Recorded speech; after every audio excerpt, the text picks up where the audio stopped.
Janvi, good evening. And so nice of you to have come on this podcast. It's called Dr. M's Vodcast, and we are celebrating the 75th independence of India. You're the third guest of honor, and thank you very much for sparing your time. And both of us are in Mumbai.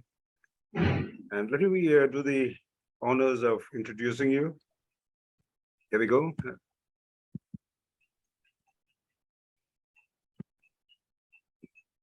Here you go, Janvi Chitalia. Am I getting your pronunciation right?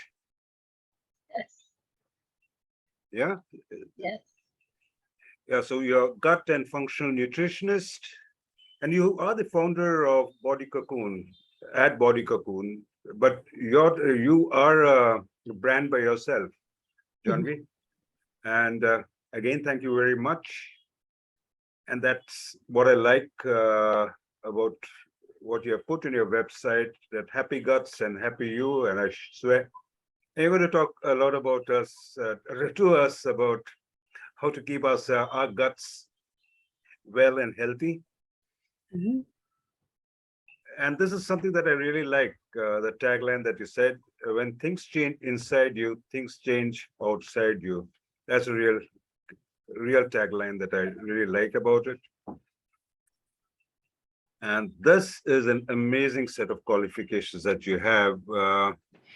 I'll go through it. Functional Nutrition Counselor from Functional Nutrition Lab USA, Functional Approach in Gut Health Coaching from Institute of Functional Medicine USA.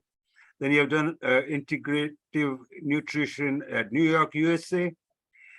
Again, you have been all over USA. And then, of course, you were there you did your postgraduate diploma in weight management at University of Chester, UK, fellowship Mhm. in clinical nutrition, Apollo Hospital. That's here. And then he got, I don't know, if I read out everything, it's going to take the entire 2.5 hours. But what I like is another course that you did on sleep course by Dr. Michelle Michael, how do you pronounce that surname of his? Bruce. Rose from USA. Wow. And trust you with all these qualifications that you have. Our guts will be totally fine. And you are into nutritional counseling, dietary management, gut health, functional medicine, and you have a series of that of medical condition management through dietary interventions, symptomatic driven analysis of specific medical conditions to aid in finding a permanent lifestyle solutions. I require a lot of it. Internal health management. Oh God, there's lots and lots. And look at your clientele. You got across the globe. You got it in India, USA, UAE, UK, Australia, and Canada.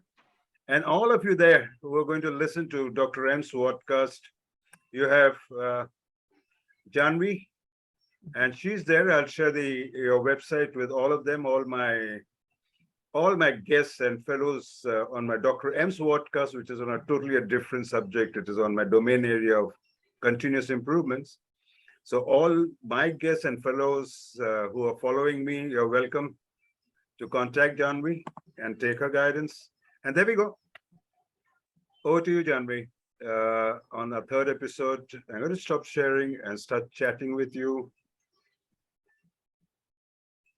Mm. Firstly, Janvi, what got you into this? So I think what's most interesting is that while I started with nutrition almost say 7, 8 years back, and working on a lot of basic goals, related to like fat loss, weight management, things related to diabetes, blood pressure, cholesterol, a lot of all of these conditions. I still felt like when people actually tried to see improvements which were longer term, I felt like there was somewhere a miss in the way, the final results. showed up, so they definitely saw results, they saw improvement. But I think something which you could say, could be a change from the actual functional issue, or rather change, a fundamental change in their medical condition at a cellular level, at a deeper level, did not happen because we were not targeting, what you would say, so the actual root cause of the problem. Mm. And I think my quest for wanting to reach out to do more, my passion and my compassion towards, I believe, um, the people who came in, and I really wanted to do something that would be beneficial for them, and more and beyond what they were getting at that point, made me strive harder to find answers of ways I could actually go into more in-depth understanding of solutions that I could get for them, which were natural, which were, based on food, using food as medicine, and give them the solution. So I think it was my definite want to be able to serve more to the people who reached out to me, and do justice to what I was practicing, was probably the reason why I got into this specific domain. And I think now when I look back, I realize how much the practice has evolved, and I Mm. feel really happy about it, because I feel I can add more value today to people's lives. Mm. But tell me one thing, that you did get into this stream, but who inspired you to get into this?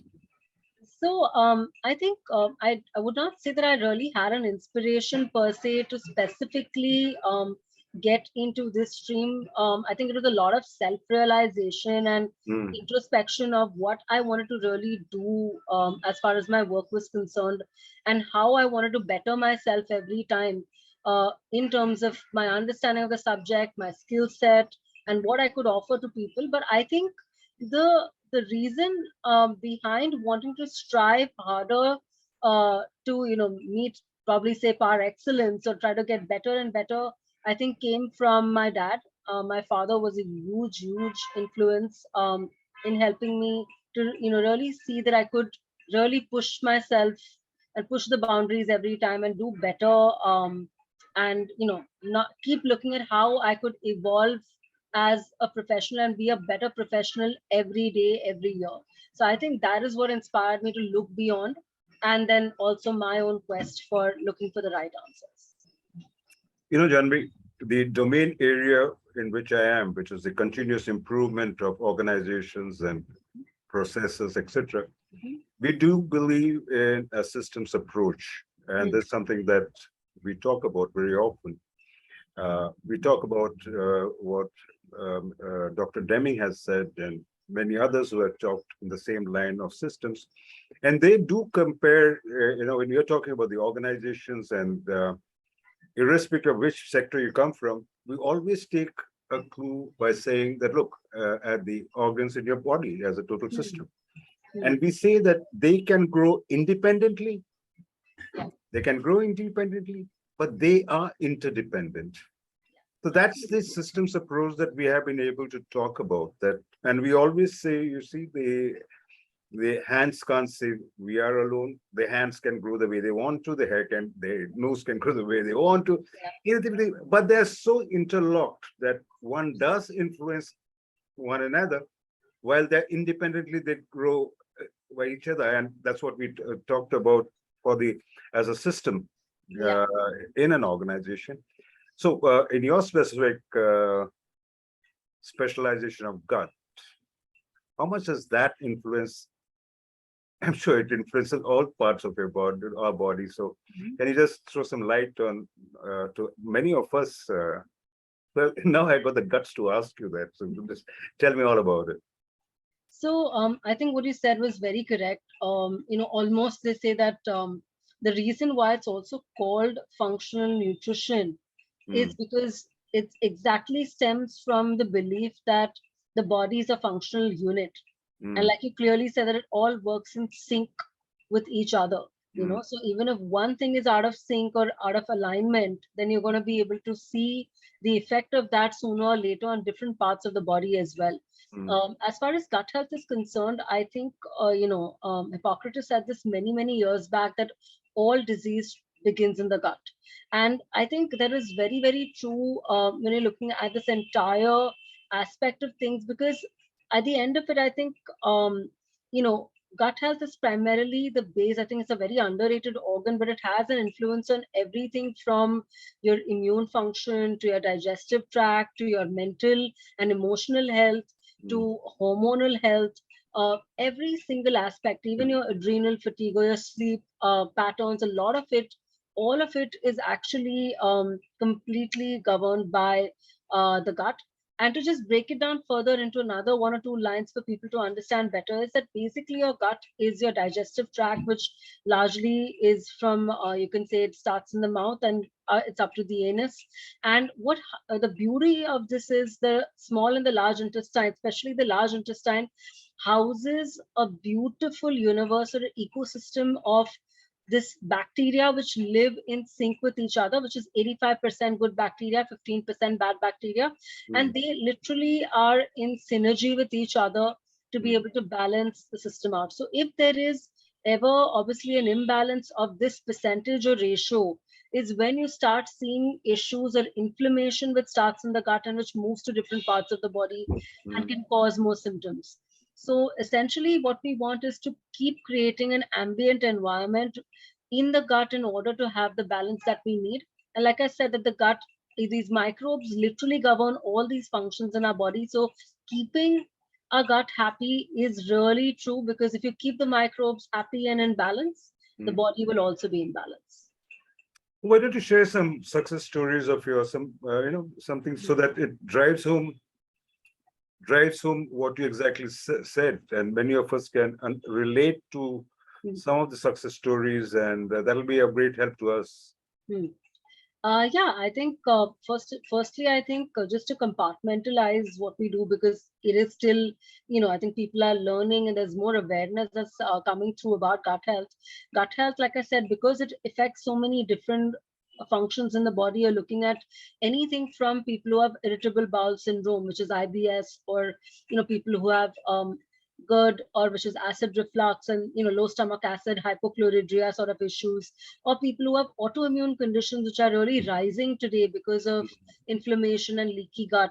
These are some of the main areas that we do work on, and largely our success stories lie in those areas because we're trying to work on the root cause of the problem over there through using food as medicine, literally. So one of the success stories for somebody who had GERD was, they had a lot of acid reflux and they were on antacids and PPIs for almost 20 years. And we started with the program, and even then there was not complete relief in terms of symptoms. And when we started, we made obviously we made changes in the way that they were eating. We made changes not only in the food and to replace it with the right kind of micronutrients, but also I think what we focused was on a long-term resolution of resetting that 85-15% balance of the bacteria in the gut, and also healing the lining of the gut. And last but not the least, to really break a myth in a way, is that from the lens of functional nutrition, it's not hyperacidity, but it's low stomach acid which causes these issues. So we improved the stomach acid for a long term so that they did not have to depend on medication or other things to take care of it. And I think over a period of 6 months, they finally slowly and steadily could wean off the medication from, say, twice a day of having a antacid and a PPI, and move to only twice a week. And slowly that came down to once a week, and maybe then just SOS. So it took us 6 months to go through that process, but they actually realized what it is for them to, function without medication driving the entire, situation, and, driving all the symptoms. So that was one. Also, IBS is another very common issue. People are constantly having either constipation or diarrhea-like symptoms. So there were also people who had this, it's because of the gut-brain axis and the vagus nerve, and I'm not going to go into much detail of that, but to improve the gut-brain axis, again, we worked on resetting the gut, adding the right kind of probiotics, improving the food balance, also adding the right kind of supplementation, which helps to be able to balance not only the gut bacteria, but also balance the lining of the gut, and things like that helped over a period of time. A person who was also taking fiber, a lot of companies have fiber today that people take for years together just to pass bowel. And I think it's a very normal thing. Everybody should be able to largely aim towards passing bowel without having to use a bowel regulator. And I think that also that person was on bowel regulators for the last 7 to 10 years, intermittently almost, but largely throughout. And they could also slowly stop depending on that and just depend on food to make the changes and see the benefit of how the gut health could kind of reset itself.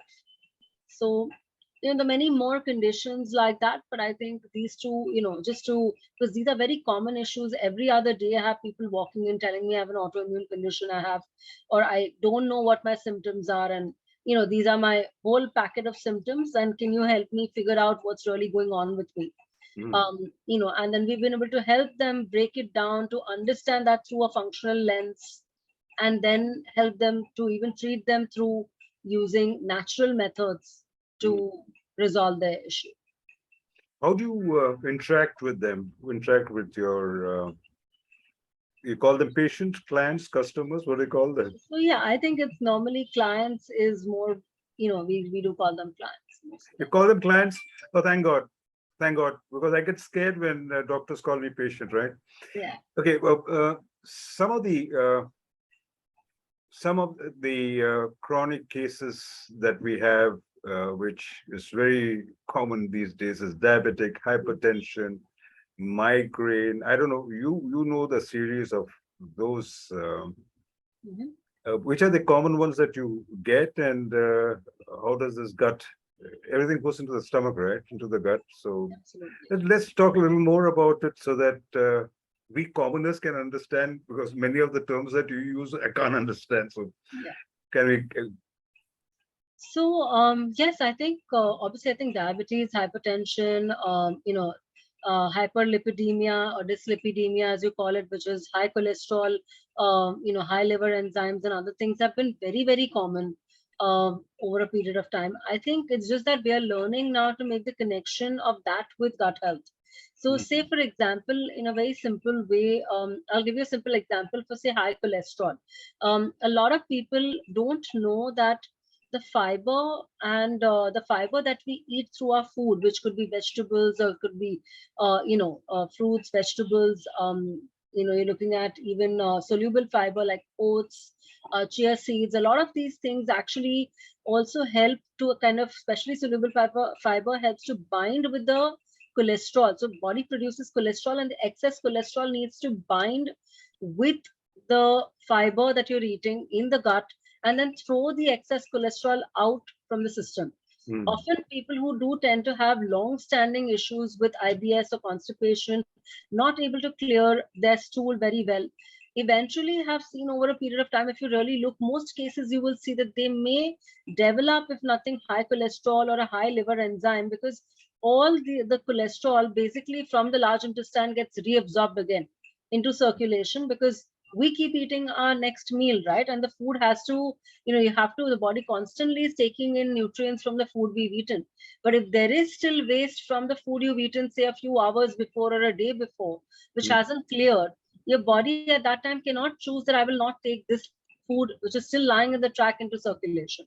So often over a period of time when that is happening chronically, people tend to see that the cholesterol has gone up. So it's not just that, oh, I'm eating sugar or I'm eating fatty food and I have a hereditary or a genetic predisposition to this that causes my high cholesterol, but it could be something like this where the gut is malfunctioning for months and years together, can also cause the high cholesterol to happen. So it's a very interesting way that they add up, and I think people are learning now that, or even cortisol and sugar connection, and the cortisol can impact your gut as well. So again, cortisol is a stress hormone. For a lot of people who are very, very chronically stressed, will constantly feel the need to have more and more sugar, because the body kind of keeps signaling that it needs more sugar to produce this fight and flight response. So the body's constantly on deadlines and running like, a machine. So the need for sugar is higher. And when this stress kind of perpetuates all the time, and people probably land up eating more sugar, there is bacterial imbalance that is created. And that is the reason why that 85-15% goes off track, And you see that there people develop something like a leaky gut or an intestinal permeability over a period of time, where they have symptoms like not only with sugar going up or stress levels going up, but even migraines or low immunity or shifting joint pains. All of these are different things that show up in that regard, and that becomes a problem. So that again is a connection between sugar, cortisol, and the gut. So I mean, I could go on and on, but what I'm trying to really summarize is that everything has a very like a very scientific functional connection with the gut. So if we have to really improve sugar just by making lifestyle changes, that you will be able to reduce your sugar levels or your cholesterol or your blood pressure levels like that. But if you want to actually change the way your body processes this entire functioning of this entire pathways that are, happening in our body, which we are not aware of, and you want to really make a fundamental change at a cellular level, then this is the way to go, because you're really working at the most fundamental level of your body. You're really trying to change something very, very important in the system through the process. Yeah, what I heard you saying is that even joint pains, etc., can be attributed to your I don't know whether it's malfunction of your guts or the wrong ratio, as you were talking about. Yeah, so a malfunction almost in a way, there are different ways to probably talk about malfunction. One is, yes, the ratio imbalance. The other is low stomach acid. So malfunction could be at different levels, because malfunction could also be in the form of malabsorption of nutrients from the gut, which are essential for the body, like iron or B12. A lot of these are actually absorbed from the large intestine. And people who've had chronic acidity for years will normally show low ferritin or low iron values, low B12 values, low zinc values, because their body can't really absorb them very well. So there are also a lot of connections there, and that's why even if there's somebody who's a meat eater, and they've been having a lot of, meat, and they still probably see that their B12 or their levels are so low, the answer really lies in the gut. Since you're talking about B12, what happens with your vitamin D? Yeah. So vitamin D also, vitamin D3, as they say, is actually a vitamin, but I think it's more actually, it's considered to be actually an important hormone. And vitamin D3 has a very, very crucial role to play in just more than your bone joint complex. So D3 is very important for your immune function. It's very important for your gut bacteria also to work in balance. It's also very important for your hormonal health. So really, D3 has a really huge role to play in almost every other function of the body. So I think, I think we're learning more and more that it's important to balance the system with that. Okay, let me start with the head now. Because now, let me have the guts to ask you this then. Okay, how about sleeplessness or feeling drowsy? That two 180 degrees. Either you're drowsy all the time or you don't get sleep. Has it got anything to do with guts? Yeah, absolutely. I think, like I said, there is also a connection between sleep and your gut health, right? Again, now see, drowsiness again could be to do with this would again relate a little bit back, I think, to a mitochondrial dysfunction. A mitochondrial dysfunction is nothing but our cells. Every cell in our body is made up of this mitochondria that we may have studied in school, which is the powerhouse of energy. Over a period of time, again, chronic stress, chronic lifestyle habits, which could have caused changes in the way the body's balance, overall balance or homeostatic balances, could probably lead to adrenal fatigue, as they call it. Over a period of time, there's like a burnout of the system. So they're the people who kind of go off to sleep, but at 3 a.m. they're wide awake, like, it's start of the day, and then find it difficult to go back to sleep. And obviously, eventually that's going to lead to less productivity in the day. The next day, there's going to be drowsiness, because the body is waking up at an hour where the body actually should be in rest. And there is, I'm not going to go into much detail, but basically your body needs to complete the REM, non-REM cycle, an entire cycle of sleep. And while you wake up at 3 a.m., you kind of disrupted that, you've woken up in the middle of it. So obviously some amount of drowsiness is coming from there as well. So often people who do tend to also have gut related issues, like who have hyperacidity, often when they're sleeping, they feel like an acid reflux and they do get up. Or often people do have frequent urination, which could be related to, again, inflammation in the urinary bladder or the gut, and other things also have these issues, and very commonly speak about having sleep disturbances, very much because the gut is not in balance, and also they're suffering from maybe adrenal issues or adrenal fatigue, which is a huge part of sleep issues as well. Where do I go from here? The vision part of it, your eyesight. How does the guts affect your eyesight? So I think breaking this down is going to be tedious as No, hell.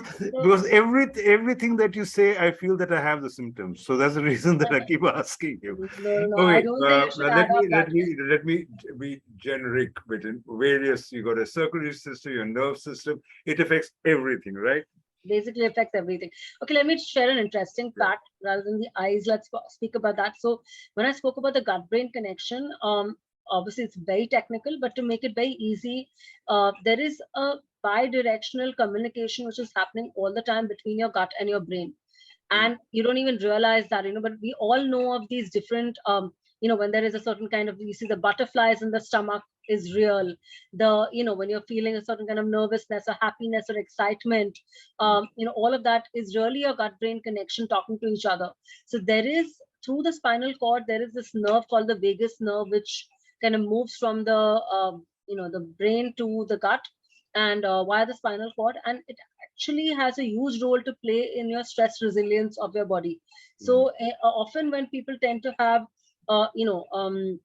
there is maybe emotional disturbances, or that people find, when they have anxiety, when they have a sense of, they feel like they're moving towards a state of depression, all of these are again connected back to the gut, because your neurotransmitters, especially about 75% of your serotonin is produced in your gut, which is also a happy hormone, or even 50% of dopamine, which is also a happy hormone, is produced in the gut, because your immune system, about 75 to 80% of your immune system lies in the gut.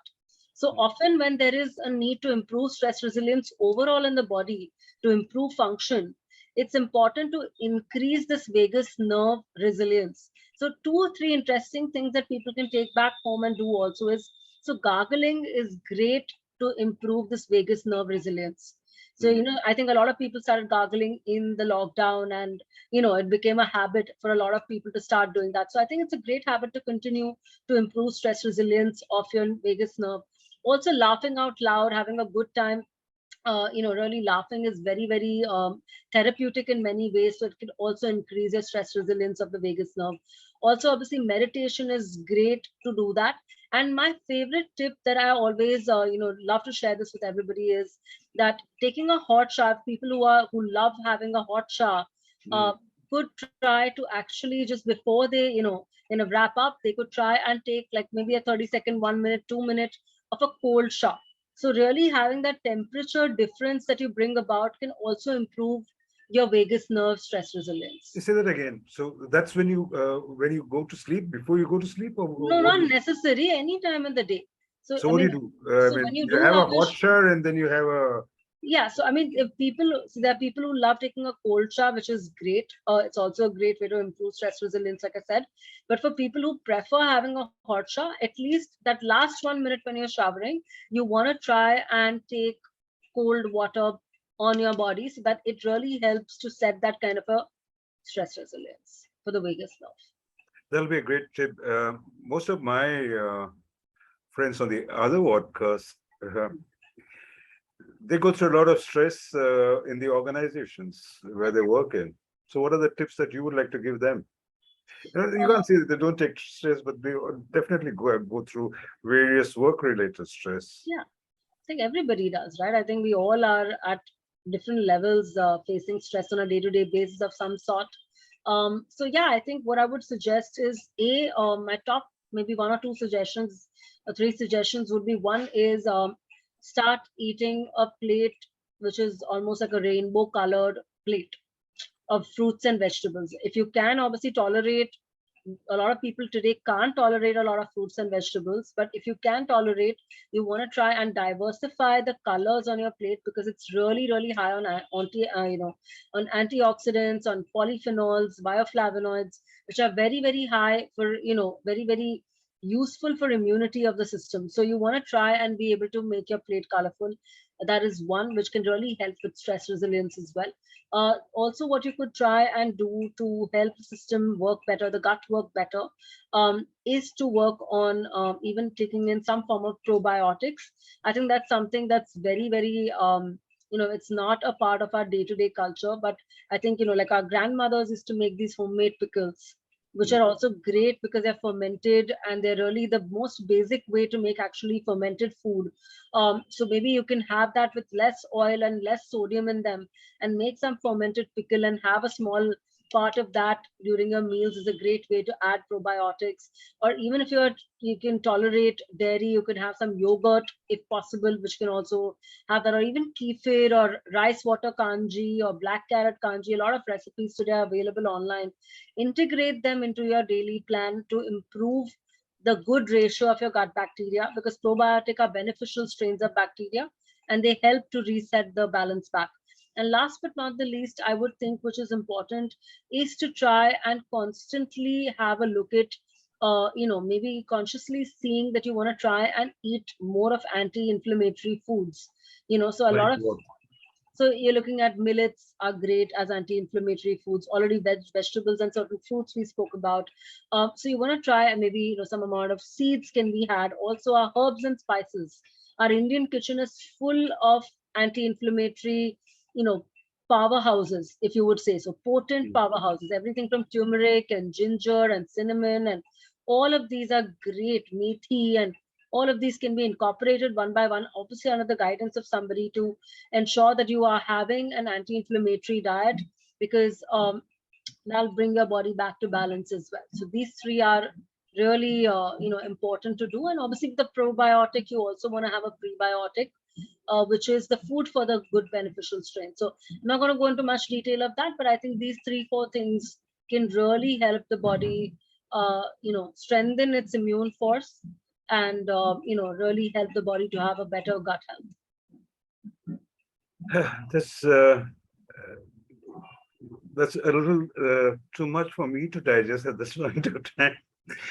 But then, if they want to get in touch with you, I will share definitely your website that you have on my LinkedIn, and I will be publishing it on my YouTube. And for all of us, India is very proud of people like you who have studied abroad, done so many courses, specialized, and based in India. You're saving us too. We are still to get into certain rich dietary plans, etc. Most of them look at just weight reduction. But what you have told me today is something more than weight reduction. Much, much more than just looking good, looking. You said something on your tagline that if you're good from inside, you're good all around. And there is a hype with us, with the youngsters, etc., to look very good outside, right? But what you touched upon right now is, it just struck me that how much that you can do from inside that will change everything around you, as you rightly said. That's your tagline, right? Absolutely, absolutely. And I think one more thing that I'd like to add is that I think, I think for a very long time, people used to, it's a very common tagline. A lot of people in the health sector would say that you are what you eat, or nutrition sector would say that. But today, I think we're learning to go one step beyond and say that you are what you absorb. And that's really important, because you could eat all the nutrients that are necessary and healthy for your system, but if your body or these bacteria can't help you use that nutrients in your body for different functions and absorb them, then the food that you eat is of no value. So absorption is really the key over here.